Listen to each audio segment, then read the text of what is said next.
तो मैं आज आपको बताने जा रहा हूं कैसे हम नाइट्रोजन को एस्टिमेट करेंगे।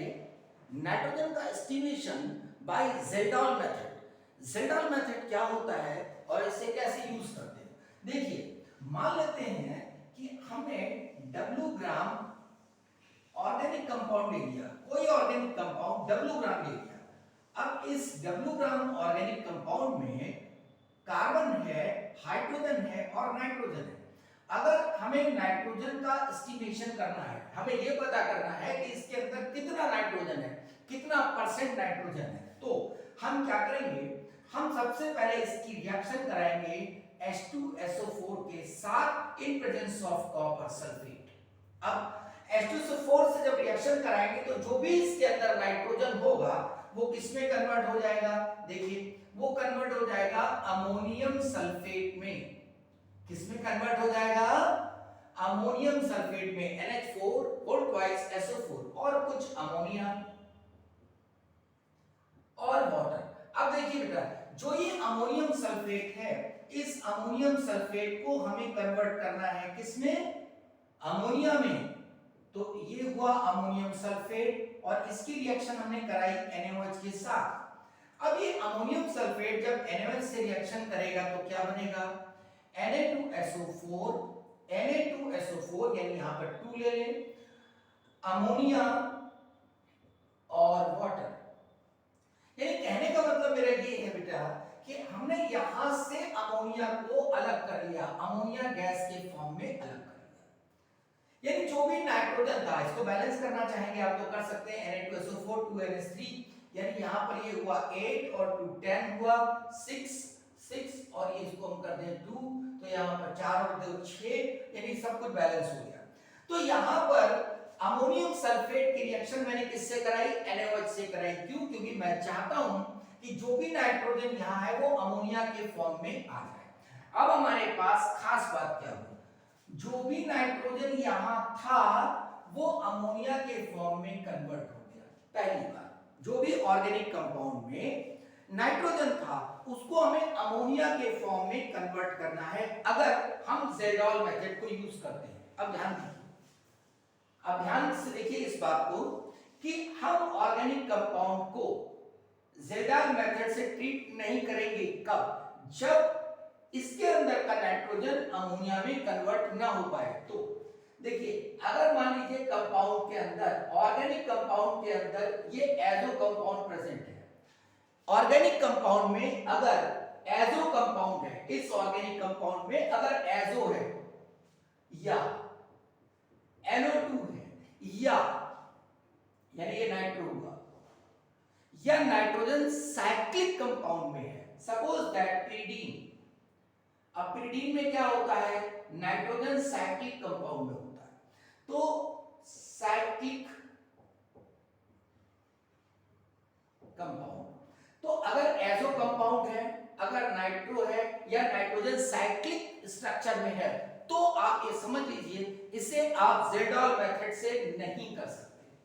क्यों नहीं कर सकते, क्योंकि इसका नाइट्रोजन इस मेथड से अमोनिया में कन्वर्ट नहीं हो पाएगा। तो इंपॉर्टेंट बात क्या हुई, इंपॉर्टेंट बात हुई कि अगर आपसे पूछा जाए, ये स्टार लगा के इसको सुपरस्टार बना दिया, इंपॉर्टेंट हो गया मेरा बेटा। अगर पूछा जाएगा कि क्या ऑर्गेनिक कंपाउंड में नाइट्रोजन का एस्टिमेशन हम जेडॉल प्रोसेस से कर सकते हैं, तो आप सबसे पहले क्या देखोगे, अगर उसमें एजो है, अगर उसमें नाइट्रो है या साइक्लिक स्ट्रक्चर में नाइट्रोजन है, तो हम इसका एस्टिमेशन जेडॉल प्रोसेस से नहीं कर सकते। ओके, चलिए ये बहुत इंपॉर्टेंट बात हो गई। अब क्या है, देखिए अब हमारे पास अमोनिया बनके तैयार हो गया। हमने ऑर्गेनिक कंपाउंड को H2SO4 से रिएक्शन कराया, अमोनियम सल्फेट बना, कुछ अमोनिया बना, वाटर। जो भी अमोनियम सल्फेट था उसको मैंने NaOH से रिएक्शन कराया, सोडियम हाइड्रोक्साइड से रिएक्शन कराया, तो जितना भी नाइट्रोजन था वो कहां आ गया, अमोनिया के फॉर्म में। कुल मिला के बात क्या हुई, देखिए कुल मिला के बात ये हुई, ध्यान से सुनिए।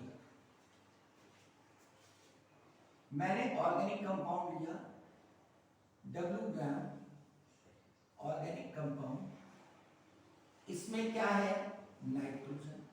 इस नाइट्रोजन को हमने H2SO4 और कॉपर सल्फेट की हेल्प से हमने किसमें कन्वर्ट कर दिया, अमोनिया में। हमें अमोनिया से मतलब है, ये अमोनिया हो गया। अब देखिए न्यूमेरिकल बहुत आसानी से हो जाएगा, बस थोड़ा सा देखते रहिए। ये अमोनिया है। अब ये अमोनिया कैसा होता है, ये लुईस बेस, ये लुईस बेस है बेटा, यानी सॉल्युबल इन H2SO4। ये H2SO4 में सॉल्युबल है। ये जो अमोनिया है वो H2SO4 में सॉल्युबल है। क्यों सॉल्युबल है, क्योंकि ये बेस है और ये एसिड है। अब मान लेते हैं कि इसका अमोनिया का X ग्राम इक्विवेलेंट्स बना। सपोज कर लीजिए सारा का सारा नाइट्रोजन यहां से अमोनिया में चला गया और ये हमने पाया कि ये X ग्राम इक्विवेलेंट्स है। X ग्राम इक्विवेलेंट्स का क्या मतलब हुआ, X ग्राम इक्विवेलेंट्स का ये मतलब हुआ कि mass of nitrogen is 14 into X ग्राम। क्यों, नाइट्रोजन का इक्विवेलेंट मास कितना है 14, तो अगर हम 14 से मल्टीप्लाई कर दें x को तो ये मास आ गया नाइट्रोजन का। ठीक है, mass of nitrogen is 14 into x gram in ammonia. यानी इसका मतलब अगर मैं यहां पे परसेंटेज लिखूं इसका, देखिए अब ध्यान से सुनते रहिएगा, यानी percentage of nitrogen in organic compound कितना होगा बेटा, हमने लिखा नाइट्रोजन का 14 into x, कितना था W ग्राम into 100, ये आया। बस अब हमारा क्या, हमें x निकालना रह गया। हमारा एम क्या रह गया, x को निकालना। हमें ये पता चल गया W ग्राम ऑर्गेनिक कंपाउंड था जिसमें नाइट्रोजन कितना है 14 into x ग्राम, तो ये आ गया मास परसेंट ऑफ नाइट्रोजन। अब इंपॉर्टेंट बात है कि भाई हम x कैसे निकालें, तो देखिए ध्यान से, इसको मैंने डिसॉल्व कर दिया H2SO4 में। ये H2SO4 है, क्योंकि मैंने बताया ये H2SO4 में सॉल्युबल है। इसकी नॉर्मेलिटी N1 और इसका वॉल्यूम V1 लीटर। नॉर्मेलिटी किसकी है, H2SO4 की। देखिए अब ध्यान से सुनिएगा, हमें पता है कि नॉर्मेलिटी बराबर होता है वैलेंसी फैक्टर इनटू मोलैरिटी। मान लो कि आपको यहां मोलैरिटी दी है, तो आप इसको नॉर्मेलिटी में चेंज कर सकते हो। जैसे मोलैरिटी अगर दी है तो नॉर्मेलिटी में कैसे चेंज करोगे, वैलेंसी फैक्टर H2SO4 का कितना 2 into M2। तो अगर मोलैरिटी दे रखी है, अगर मोलैरिटी दे रखी है तो इसको हम लिख लेंगे 2 M V1 लीटर। मेरी बात को सुनिए, यहां पर लिख देता हूं। ये पता चल गया कि अगर हमें मोलैरिटी दी है तो हम नॉर्मेलिटी में चेंज कर सकते हैं। ओके, ये ध्यान रखिएगा, ये इंपॉर्टेंट फार्मूला। अब हमें देखिए यहां पर H2SO4 में हमने अमोनिया को डिसॉल्व कर लिया और हमने ये लिया है एक्सेस में, खूब सारा ले लिया। अब एक्सेस क्यों लिया है, क्योंकि सारा अमोनिया इसके अंदर डिसॉल्व हो जाए, कुछ भी बचे ना। तो अब सोचिए बेटा, ये है बेस, ये है एसिड, तो अगर बेस बड़ा है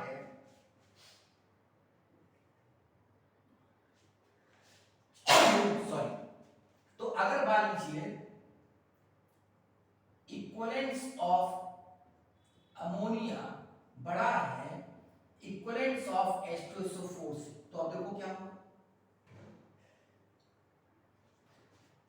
अमोनिया का इक्विवेलेंस, आई एम सॉरी बेटा, H2SO4 का इक्विवेलेंस बड़ा है, ये हमने ज्यादा लिया है, एक्सेस में लिया है, ये पूरा इसमें डिसॉल्व हो गया। तो अब ये सॉल्यूशन जब इसमें डाल दिया, सॉल्यूशन कैसा हो गया, एसिडिक। ठीक है, तो remaining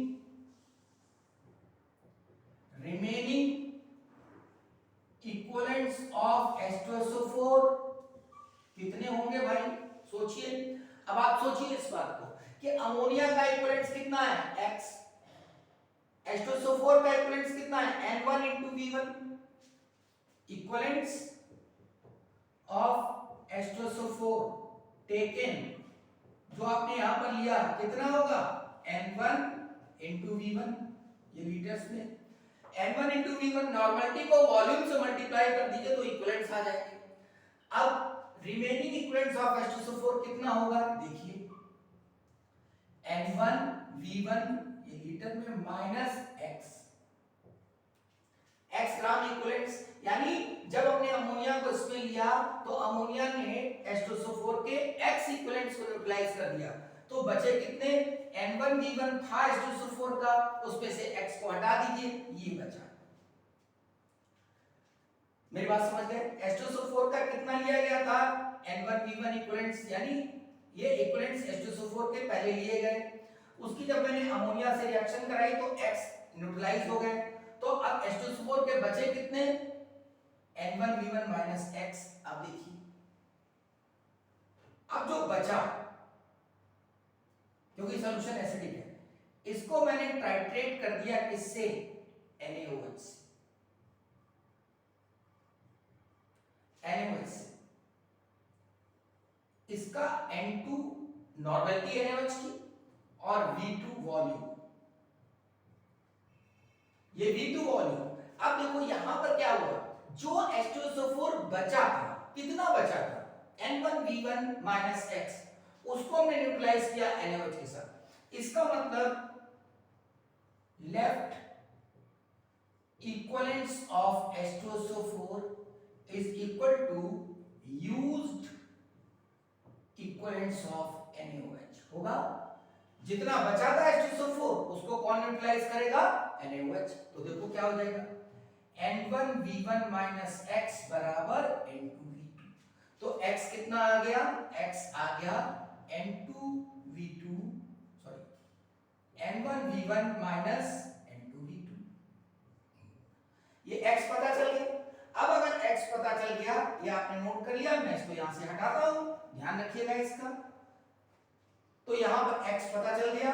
अब देखिए 14 N1 V1 minus N2 V2 upon W into 100, ये आ गया आपका percentage of nitrogen. Percentage of nitrogen. अब आपको यहां पर पता होगा नॉर्मलिटी H2SO4 की कितनी है, वॉल्यूम कितना है, यानी नॉर्मलिटी एसिड की कितनी है, वॉल्यूम एसिड का कितना है, नॉर्मलिटी बेस की कितनी है NaOH की, और वॉल्यूम बेस का कितना है, ये हमें पता है। और ये क्या है? Weight of organic compound. Weight of organic compound ये हमें पता है, हम निकाल सकते हैं नाइट्रोजन का परसेंटेज कितना होगा, और ये है आपका ज़ेल्डॉल मेथड। ये पूरी एनालिसिस मैंने बता दी आपको। ध्यान रहे कि जो भी नाइट्रोजन है ऑर्गेनिक कंपाउंड में, वो अमोनिया में कन्वर्ट होना चाहिए। जो भी नाइट्रोजन ऑर्गेनिक कंपाउंड में है वो अमोनिया में कन्वर्ट होना चाहिए। तो ध्यान रहे कि इसमें वो कंपाउंड नहीं हो सकते हैं जिसमें क्या क्या हो।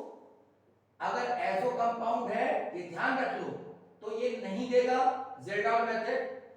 अगर नाइट्रो है तो ज़ेल्डॉल मेथड नहीं देगा। और अगर साइक्लिक कंपाउंड है लाइक पिरिडीन, तो भी ये आपका ये ज़ेल्डॉल मेथड शो नहीं करेगा। तो हमें क्या करना पड़ेगा, जब हमारे पास ये कंपाउंड होंगे ऑर्गेनिक कंपाउंड में, तो हम ड्यूमास मेथड यूज करेंगे। कौन सा? Dumas method. तो नेक्स्ट वीडियो लेक्चर में मैं आपको ड्यूमास मेथड बताऊंगा। That's all.